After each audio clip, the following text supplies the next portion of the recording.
சற்று முன் கிடைக்கப்பெற்ற மிக மிக முக்கியமான செய்தி ஒன்று வெளியாகியிருக்கு.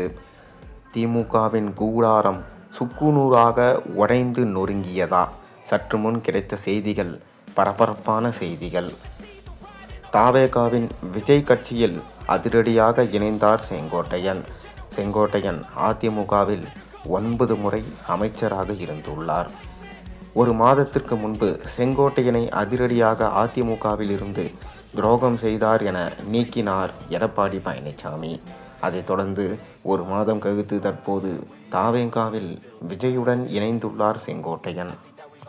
மேலும் ஸ்டாலின் அவர்கள் தற்போதுதான் தாவேகா கட்சி முளைத்திருக்கிறது.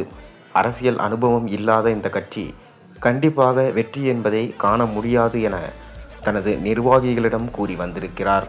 ஆனால் செங்கோட்டையன் தாவேகா கட்சியில் இணைந்தது ஸ்டாலினுக்கு மாபெரும் அதிர்ச்சியை ஏற்படுத்தி உள்ளது.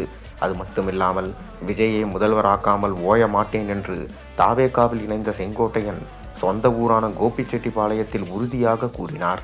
தாவேகாவுக்கு முன்னாள் அமைச்சர்கள் பலர் வருவார்கள் எனவும் கூறினார். இது ஒட்டுமொத்தமாக ஸ்டாலினை கலக்கத்தில் ஆக்கியதாகவும் ஸ்டாலினது கூடாரமே உடைந்து சுக்குநூறு ஆக்கும் அளவிற்கு இந்த செய்தி ஸ்டாலினின் மனதில் பாதிப்பை ஏற்படுத்தி உள்ளது.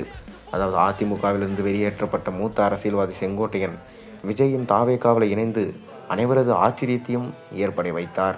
அதாவது எம்ஜிஆர் ஜெயலலிதாவின் நம்பிக்கைக்கு பாத்திரமாக விளங்கிய செங்கோட்டையனின் வருகை தாவேகா தொண்டர்களுக்கு உற்சாகம் அளித்திருக்கு. எம்ஜிஆர் மற்றும் ஜெயலலிதா போன்றவர்களுக்கு பக்கபலமாக இருந்து அவர்களை முதலமைச்சர் ஆக்கியவர் செங்கோட்டையன். அதேபோல தற்போது விஜய்க்கும் பக்கபலமாக இருந்து விஜயையும் முதலமைச்சர் ஆக்காமல் விடமாட்டேன் என சபதம் மேற்கொண்டுள்ளார். தாவேகாவில் இணைந்தவுடன் செங்கோட்டையனுக்கு மாநில நிர்வாக குழுவின் தலைமை ஒருங்கிணைப்பாளர் பொறுப்பும், ஈரோடு, கோவை, திருப்பூர், நீலகிரி ஆகிய 4 மாவட்டங்களில் அமைதி செயலாளர் பொறுப்பும் வழங்கப்பட்டிருக்கு. இந்த நிலையில் தாவேகாவில் இணைந்த பிறகு முதல் முறையாக செங்கோட்டையன் சொந்த ஊரான கோபிச்செட்டிப்பாளையம் சென்றார்.